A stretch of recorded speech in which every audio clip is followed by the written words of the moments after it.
Bonjour, je m'appelle Valérie Allouin, je travaille chez Renault Group depuis 21 ans.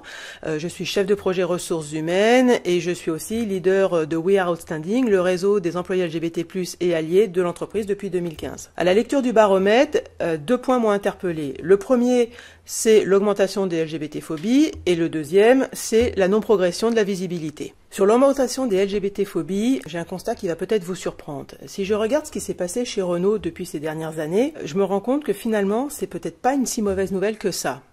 Avec l'accord de la direction générale, nous avons mis dans chaque site Renault un référent diversité LGBT+, dont le rôle est d'écouter, de soutenir et de conseiller les salariés en souffrance sur ce sujet. Et qu'est-ce que nous avons constaté?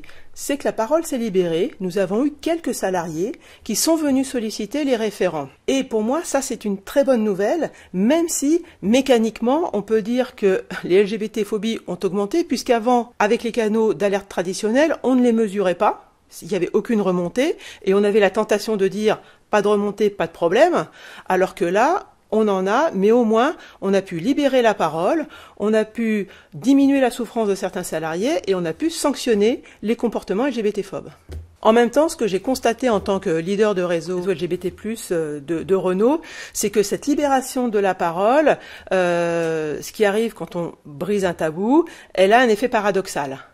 D'un côté, l'effet positif, c'est que des salariés vont se sentir plus inclus, mieux dans leur basket et donc plus performants au travail.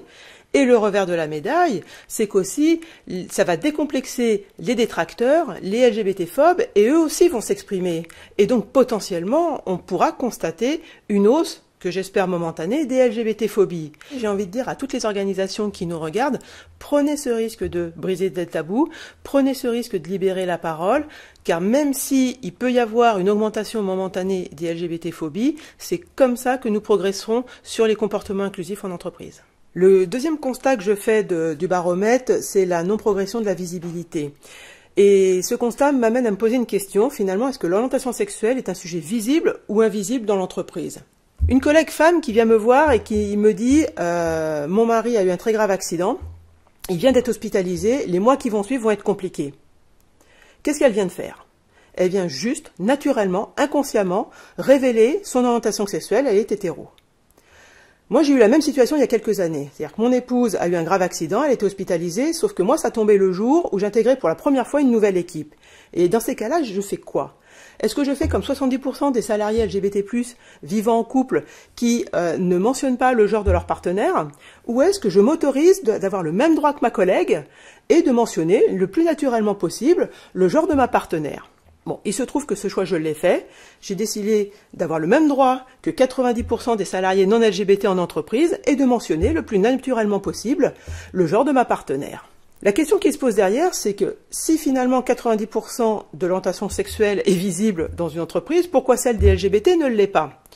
Et là, le début de réflexion que j'ai, c'est de me dire qu'on fait reposer souvent la visibilité des LGBT+, sur les personnes concernées, c'est-à-dire les LGBT+, qui représentent 7 à 10% de la population mondiale, et 2, sur les équipes souvent réduites, diversité et inclusion, RH, RSE, communication. Donc en gros, on fait reposer la visibilité, le sujet de la visibilité, sur uniquement moins de 20% des effectifs d'une entreprise. Donc le challenge, il me semble, c'est qu'il faut absolument que les 80% des salariés non LGBT s'emparent du sujet, sentent qu'ils peuvent avoir des postures ou des paroles inclusives. Je vous donne un tout petit exemple.